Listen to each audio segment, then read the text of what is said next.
कि भूमिका है तो शब्द सीमा इसकी कितनी होनी चाहिए? तो 10 से 15% भूमिका लिखें, जितने भी शब्दों के हैं। जैसे 125 शब्दों में तो आपके पास कोई स्कोप ही नहीं है कि आप भूमिका लिखें। 10 एक शब्द में क्या भूमिका लिखेंगे? वहां तो पहले वाक्य से उत्तर लिखना शुरू कर दीजिए। एक आध दो वाक्य में विषय प्रवेश किया तो चलेगा। 200-250 शब्दों वाले में थोड़ा बहुत स्कोप आपके पास है कि अगर 30 शब्द लिख रहे हैं तो अमूमन 8 एक शब्द लिख पाते होंगे एक पंक्ति में, तो 3-4 वाक्य आपके पास होगा। या आप बहुत छोटा लिखते हैं तो 2 वाक्य कोशिश करिए कि ऐसा हो कि पठनीय हो। अब भूमिका का वैसे आप मतलब क्या समझते हैं? क्यों भूमिका लिखी जाती है? ताकि परीक्षक को ये समझ में आए कि आप कैसा लिखने वाले हैं या आपके पास क्या उत्तर है। जैसे यहीं से परीक्षक क्या होगा, आपके उत्तर में प्रवेश करेगा। तो निबंध इत्यादि में तो बहुत महत्व होता है। यहाँ चूंकि 3 ही वाक्य आपने लिखा है तो तुरंत उत्तर में पहुंच ही जाएंगे वो। निबंध में ज्यादा महत्व इसलिए होता है कि वहां आप 10-15 पैराग्राफ इसमें 10-15 वाक्य इसमें लिख सकते हैं। तो वहां अगर आपने ऐसा प्रभाव उत्पन्न कर दिया तो फिर चीजें बहुत आसान हो जाती हैं। यहां भी ऐसा है, 3-4 वाक्य में आप ऐसा कर सकते हैं। तो भूमिका को माना जाता है विषय प्रवेश। विषय प्रवेश का मतलब है जो आप लिख रहे हैं वहां आप धीरे धीरे शामिल हो रहे हैं। तो इसका एक तरीका यह है कि भूमिका कैसे लिखें, तो परिभाषा के साथ लिख सकते हैं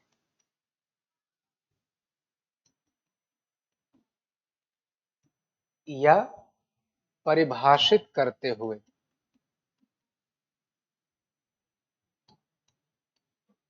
तो जो भी तरीके हैं मैं सब आपको बता देता हूं क्या क्या है। एक तो है परिभाषित, इसी को कह सकते हैं अर्थ स्पष्ट करते हुए।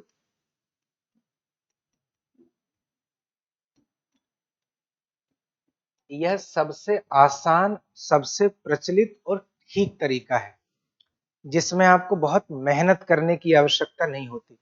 जैसे इसमें केवल इतनी अपेक्षा है कि जो प्रश्न आपको दिया गया है उस प्रश्न में कीवर्ड की खोज करनी है और वहीं से उत्तर शुरू कर देना है।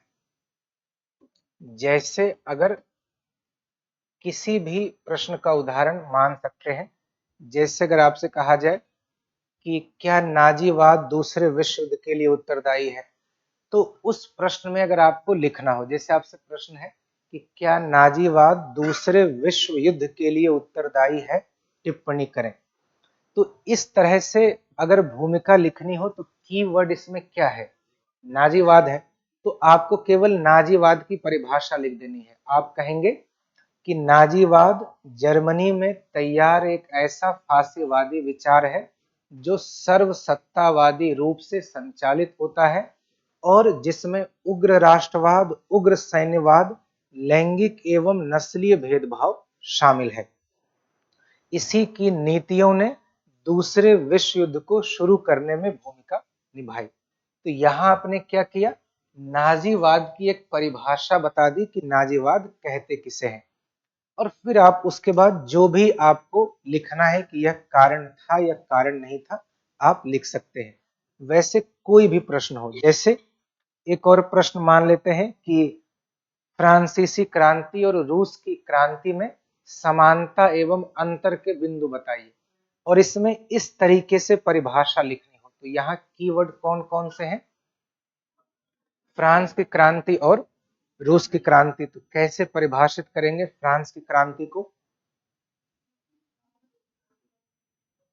एकदम ठीक। और रूस की क्रांति को एक वाक्य में, दोनों परिभाषाएं ठीक है। आपको केवल दोनों ऐसे ही बता देना है कि 1789 में फ्रांस में पुरातन युग की समाप्ति को ही क्रांति का दर्जा दिया गया। वहीं 20वीं सदी की शुरुआत में जब जार शासन का अंत होकर साम्यवादी व्यवस्था बनी तो उसे रूस की क्रांति कहा गया। तो एक एक वाक्य में आपने बता दिया कि फ्रांस की क्रांति क्या है, रूस की क्रांति क्या है। किसी भी प्रश्न में आप ऐसा लिख सकते हैं। जैसे कोई प्रश्न आपको ऐसा लगे कि उसमें परिभाषा कैसे लिखें, एक आध प्रश्न हो सकते हैं जिसमें कीवर्ड है ही नहीं, तो उसे दूसरे तरीके से लिखेंगे।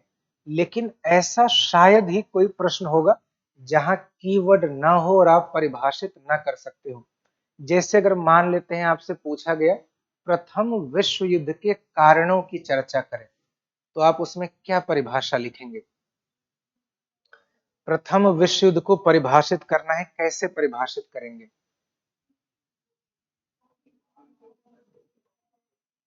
3-4 वाक्य में बताना हो, क्या बताएंगे? प्रथम विश्व युद्ध ऐसा युद्ध है जिसमें कई देश शामिल थे। और परिभाषा करने का मतलब होता क्या है? जब आपसे कहा जाता है कि परिभाषा देनी है, इसका क्या मतलब है? इसका मतलब है कुछ बेसिक जानकारी केवल आपको बतानी है कि कब हुआ है, कहाँ हुआ है, कई लोग शामिल थे, देश शामिल था तो कौन से देश शामिल थे, क्यों शामिल थे, इतना ही केवल बताना है। तो पहले विश्व युद्ध को परिभाषित करते हुए आप कह सकते हैं कि 1914 से 18 तक संचालित इस वैश्विक संघर्ष में 27 देशों ने हिस्सा लिया, जो मूलतः यूरोपीय देशों के आपसी संघर्ष का परिणाम था। तो आपने एक परिभाषा केवल लिख दी, क्या है? उसी परिभाषा के बाद फिर आप कहेंगे कि ये आपसी संघर्ष अनेक पक्षों से संचालित हो रहे थे। फिर एक एक पॉइंट बनाएंगे और उसकी व्याख्या लिखेंगे। वैसे ही जैसे प्रश्न हो कि अमेरिकी क्रांति दरअसल ब्रिटिश वाणिज्यवाद के विरुद्ध अमेरिकी पूंजीवाद की प्रतिक्रिया है, चर्चा करें या टिप्पणी करें। इसमें भी कीवर्ड कौन से हैं? 2 कीवर्ड है, वाणिज्यवाद और पूंजीवाद। तो यहाँ दोनों की परिभाषा लिख देनी है कि ब्रिटिश वाणिज्यवाद का अर्थ है मातृ देश के पक्ष में उपनिवेश के संसाधनों का उपयोग करना। वहीं अमेरिकी पूंजीवाद या वहीं पूंजीवाद इसके ठीक विपरीत विचार है, जो अपने मुनाफे के लिए संसाधनों का प्रयोग करना चाहता है। निश्चित रूप से एक ही समय में अलग अलग विचारों की उपस्थिति संघर्ष का कारण बना। तो आपने दोनों परिभाषाएं लिख दी, दोनों के बीच एक कोरिलेशन दिखाया और फिर उसी की व्याख्या करेंगे कि ब्रिटिश पूंजी वाणिज्यवाद कैसे लागू हो रहा था। तो फिर बताएंगे कि जो भी कानून है इत्यादि इत्यादि। और अमेरिकी पूंजीवाद कैसे है, जो भी उसने प्रतिरोध किया है। तो एक तरीका है कि आप परिभाषा बताइए, अर्थ स्पष्ट करिए, जिससे चीजें बहुत आसान हो जाती हैं। हर तरह के सवाल में आप ऐसा कर सकते हैं, चाहे सवाल आसान हो चाहे सवाल कठिन हो। बस यहाँ आपको ये कंसेप्चुअल क्लैरिटी रहनी चाहिए कि आप कैसे उसकी परिभाषा कर रहे हैं। कोई भी कठिन सवाल आएगा तो कम से कम उसके बारे में 3-4 वाक्य लिखना बहुत आसान है, और आप इससे बच जाएंगे कि यहीं से वाक्य शुरू कर रहे हैं। जैसे फ्रांस की क्रांति के कारणों पर टिप्पणी करें, वहां बहुत मुश्किल है कैसे लिखें, क्योंकि आपको लगेगा कि सीधे पॉइंट वाइज लिखें तो आप लिख देंगे कि फ्रांस की क्रांति के अनेक कारण थे, और फिर वो तरीका बुरा नहीं है, लेकिन फिर उसमें भूमिका आई ही नहीं। इससे अच्छा है कि एक ही वाक्य लिखना है, 2 वाक्य लिखना है, तो लिख दीजिए 1789 की फ्रांसीसी क्रांति पुरातन युग की समाप्ति है। पुरातन युग या पुरातन युग की समाप्ति एवं आधुनिक युग की शुरुआत है। यह संक्रमण निम्नलिखित कारकों की वजह से हुआ।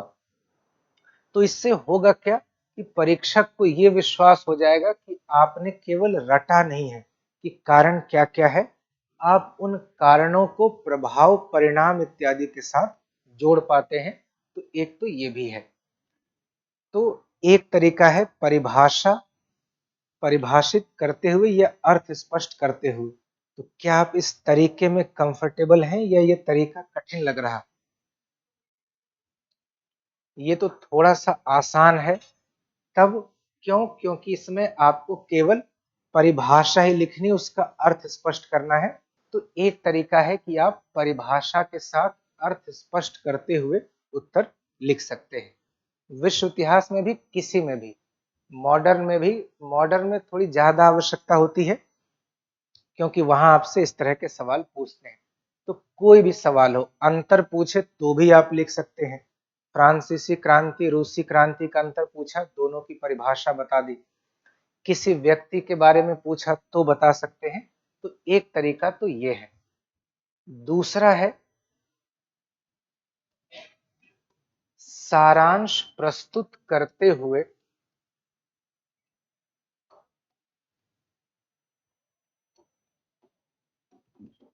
भूमिका लिखना। सारांश प्रस्तुत करते हुए भूमिका लिखना।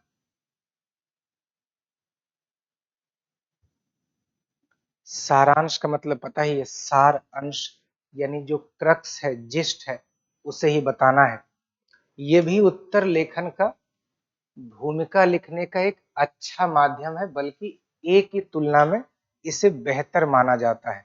लेकिन इसके लिए आपकी भाषाई दक्षता थोड़ी सी बेहतर होनी चाहिए, कंटेंट पर पकड़ थोड़ा सा ठीक होना चाहिए, तब आप ऐसा लिख सकते हैं। जैसे इसका वैसे मतलब आप क्या समझ रहे हैं कि भूमिका में सारांश लिखना, इसका क्या मतलब है? इसका मतलब है जो भी आप उत्तर आगे लिखने वाले हैं, उन सब को आपने सार रूप में यहां बता दिया। यानी उत्तर के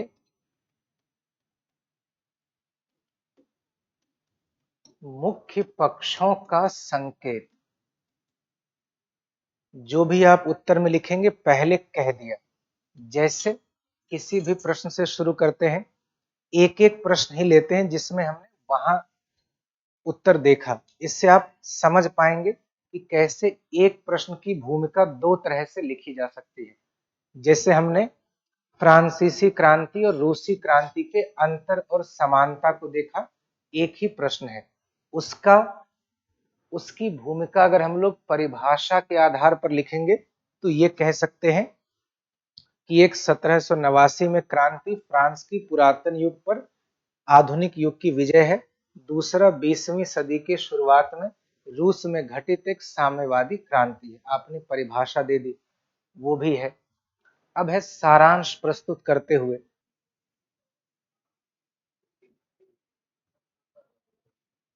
ठीक है, और सारांश का मतलब हम कह रहे हैं जो भी आप लिखेंगे तो आप इसमें क्या क्या लिखने वाले हैं, कैसे समानता और अंतर ढूंढते हैं। समानता और अंतर ढूंढ सकते हैं उद्देश्य के आधार पर, कार्य पद्धति के आधार पर, विचारधारा के आधार पर, भागीदारी वर्ग के आधार पर, प्रभाव के आधार पर। तो आप कह सकते हैं कि अगर आपसे यही प्रश्न पूछा गया, एक तरीका तो यह है कि आप कहें कि 18वीं सदी में घटित फ्रांस की क्रांति और 20वीं सदी में घटित रूस की क्रांति में कार्य पद्धति, उद्देश्य, प्रभाव, भागीदारी वर्ग एवं विचारधारा को लेकर स्पष्ट अंतर देखने को मिलता है।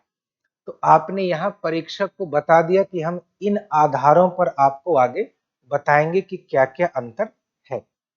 इसके अलावा दूसरा तरीका है कि आप ये कह सकते हैं कि जो जो आप अंतर बता रहे हैं वही पहले लिख दिया कि फ्रांस की क्रांति मध्यवर्गीय, रूस की क्रांति निम्न वर्गीय, एक राष्ट्रवादी एक अंतरराष्ट्रवादी। तो आप दोनों तरीके से बता सकते हैं।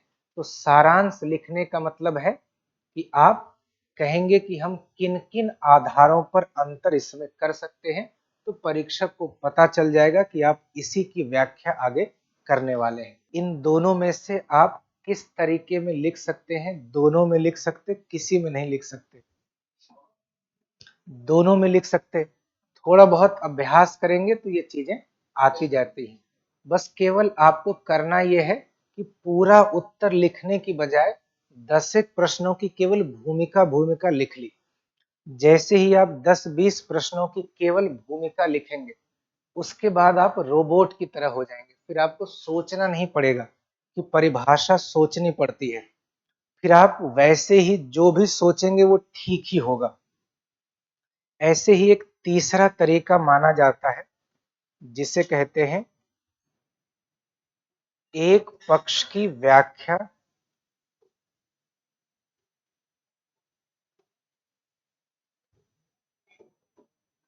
करते हुए लिखना,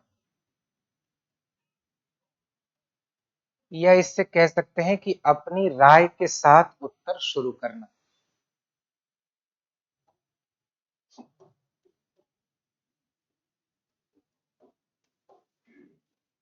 अपनी राय के साथ उत्तर शुरू करना।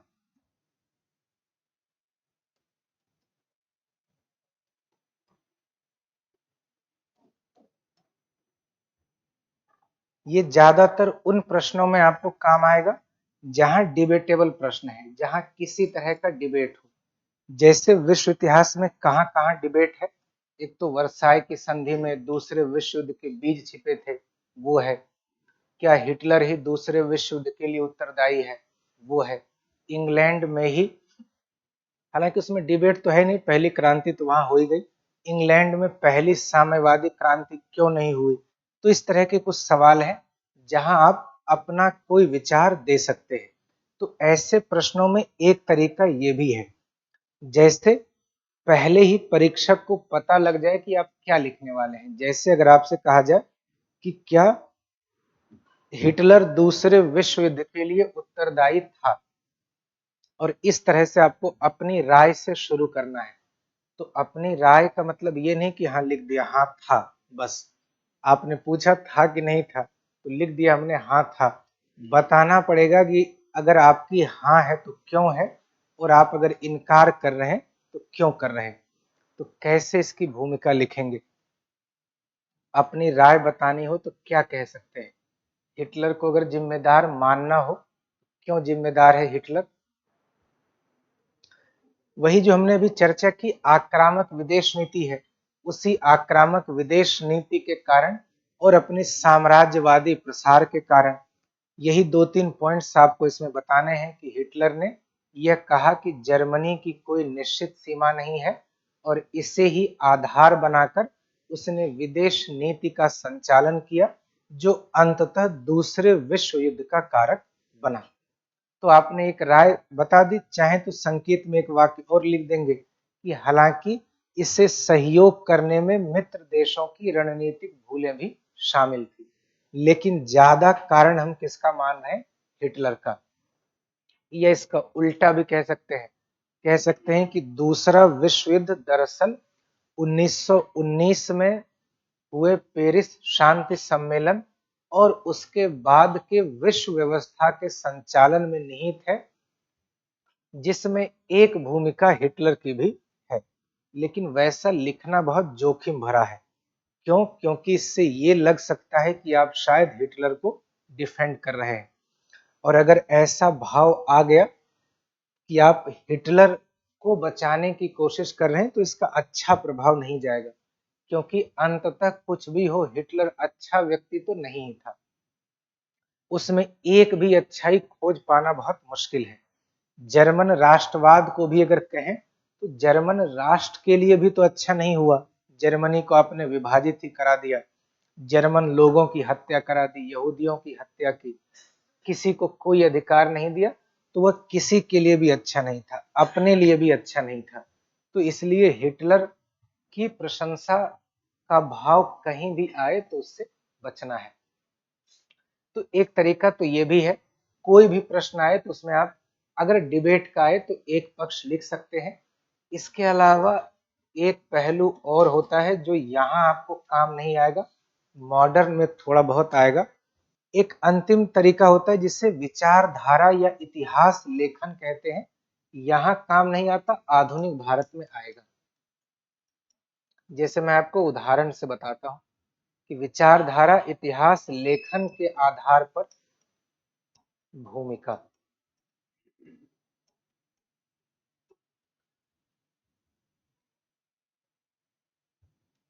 जैसे आधुनिक भारत में कई ऐसे प्रश्न पूछे जाते हैं, जैसे एक प्रश्न है, कुछ बुरे प्रशासकों ने भारत पर अच्छे प्रभाव उत्पन्न किए, टिप्पणी करें। या भारत में रेलवे के विकास ने भारत के औद्योगिक विकास को गति दी। या अंग्रेजों ने भारत में आधुनिकीकरण को लागू किया। ऐसे सवालों में आपको विचारधारा और इतिहास लेखन का ध्यान रखना है। जैसे अगर आप ये मान लेंगे कि अंग्रेजों ने भारत को आधुनिक बनाया, वह वैसे ही है जैसे आप ये कहें कि एक कसाई ने बकरे को स्वस्थ बनाया। क्यों स्वस्थ बना रहा है? ताकि जब कटेगा बकरा तो उसके लिए ज्यादा फायदेमंद हो। तो अंग्रेज भारतीयों को अगर आधुनिक बना भी रहे हैं तो क्यों बना रहे हैं? ताकि ठीक से इसका शोषण हो सके। रेलवे बना देंगे तो सामान बेचना आसान है, सेना भेजना आसान है, इत्यादि इत्यादि। तो वहां आपको काम आएगा कि इतिहास लेखन की किस दृष्टि से देखें, भारतीय दृष्टि से देखें या औपनिवेशिक दृष्टि से देखें।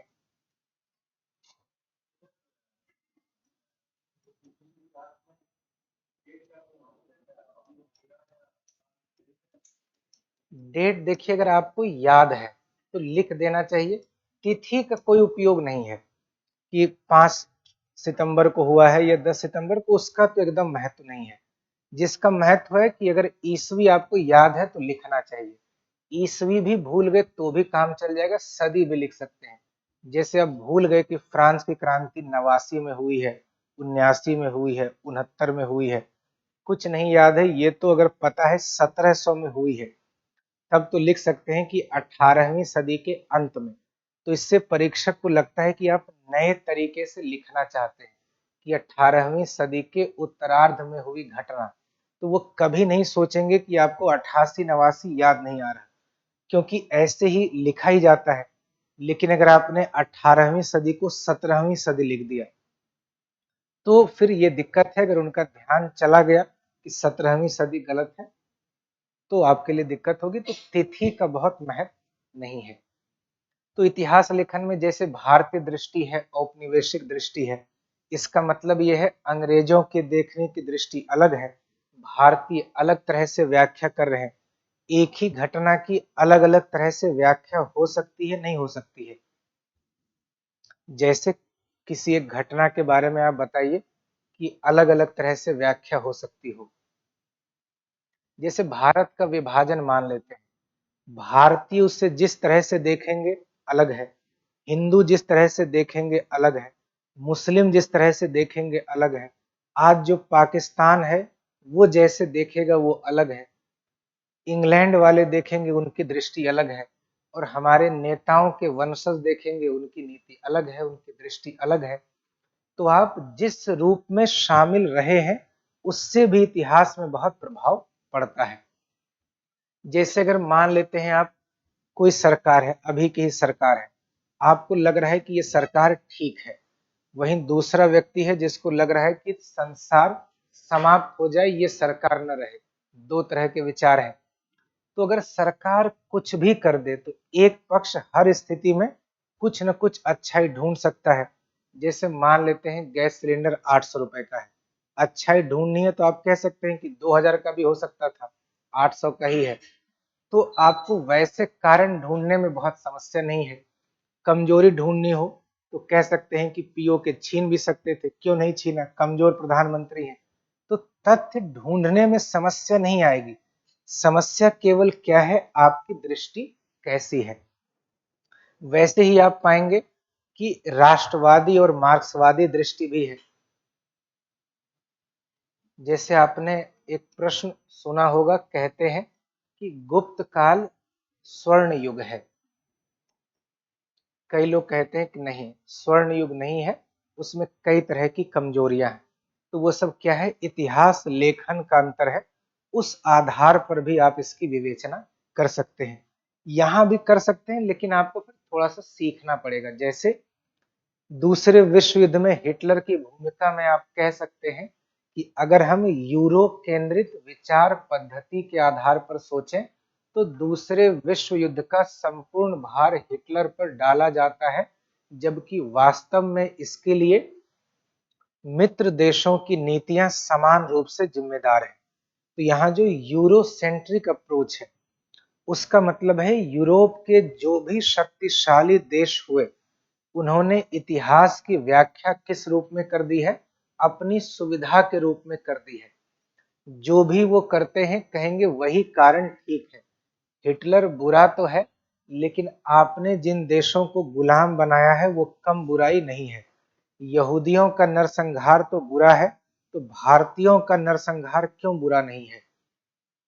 क्यों आप पाएंगे कि जब भी एक घृणास्पद व्यक्ति का जिक्र आएगा तो हिटलर ही आता है, जबकि अंग्रेज भी समान रूप से नस्लवादी हैं। बस इसने होलोकास्ट नहीं किया कि एक जगह बुलाकर लोगों की हत्याएं नहीं की, लेकिन अलग अलग समय में अलग अलग लोगों की हत्याएं उसने की ही है। तो चूंकि वही इतिहास लिख रहे हैं तो अपने पक्ष में उन्होंने लिखा। तो अब सार रूप में कहें तो भूमिका लिखने के कई प्रकार हैं। एक आप परिभाषा के साथ, अर्थ स्पष्ट करने के साथ भूमिका लिख सकते हैं, जिसमें केवल कीवर्ड को व्याख्यायित कर देना है। दूसरा तरीका है सारांश या क्रक्स लिखते हुए, कि जो भी आप पूरे उत्तर में लिखना चाहते हैं उनमें से कुछ पक्षों को वहां लिख दिया। तीसरा है एक पक्ष की व्याख्या करते हुए या अपनी राय के साथ, किंतु दूसरा पक्ष भी थोड़ा सा लिखना है, ऐसा नहीं कि दूसरा पक्ष नहीं लिखा। और चौथा तरीका है विचारधारा या इतिहास लेखन के आधार पर उत्तर लिखना। चारों ही तरीके आसान हैं, जिसमें आप अभ्यास करेंगे धीरे धीरे निपुण हो जाएंगे। अब एग्जाम की तैयारी को और बेहतर करने के लिए हमारे चैनल को लाइक, शेयर और सब्सक्राइब करना ना भूलें।